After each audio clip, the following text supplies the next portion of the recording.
Right everyone, today our lesson is going to be on electrical safety, so can you pop that in your books as the title.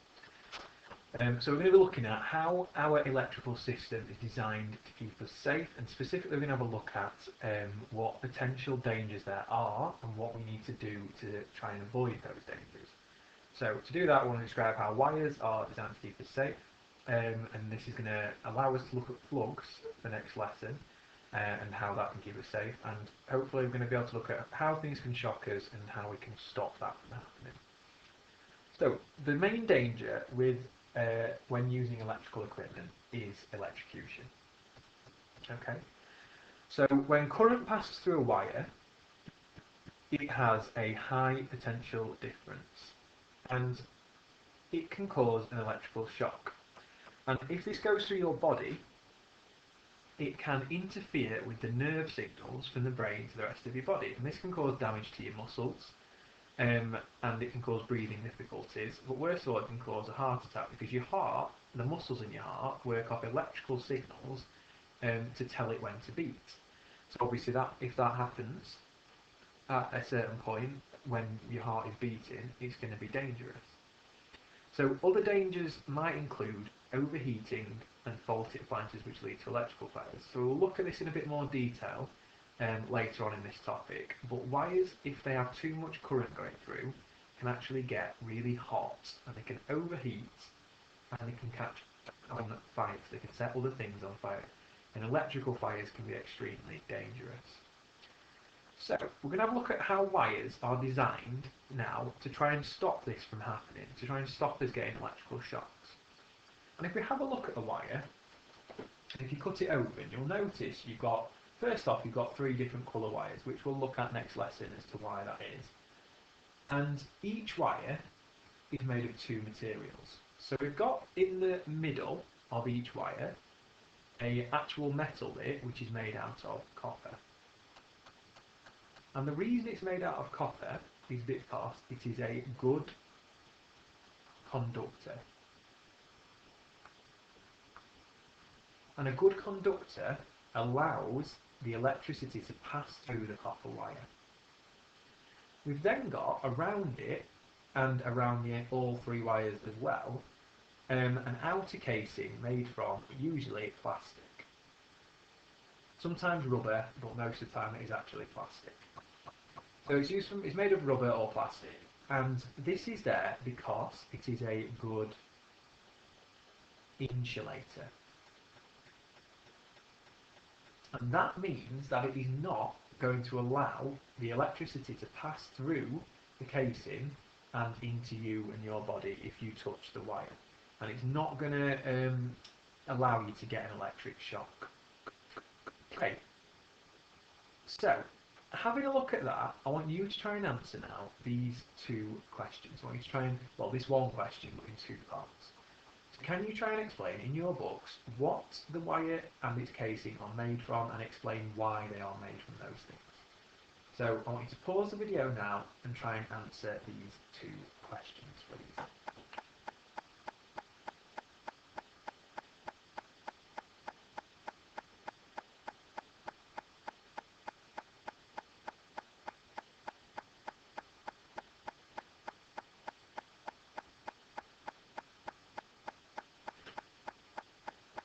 Okay, when you're ready then, we'll go through the answers on here, and I'll move on to the next part.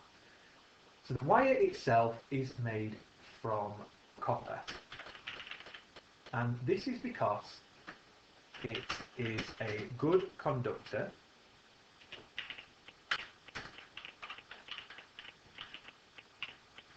so it will allow current to pass through it. If you want the electricity to go through, the current to go through the wire, you want it to be able to allow the current to pass through. But the casing is made from, and you could either have rubber or you could have plastic, and that is because it is a good insulator. So it will not let current pass through it. So it's not going to let the charge pass through it, and it will stop you getting electrocuted. If you put that on the end, that'd be even better, but I'm running out of space. So it would stop you getting electrocuted and it will keep you safe.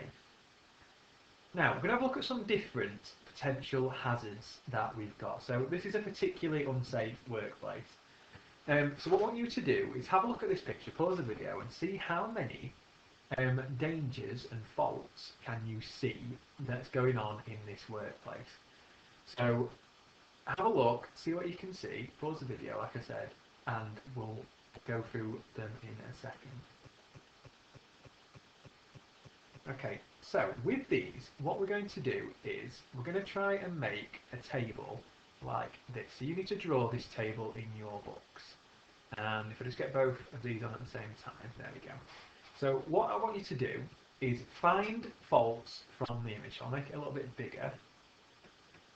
I want you to find as many hazards as you can from this image and pop them into your table.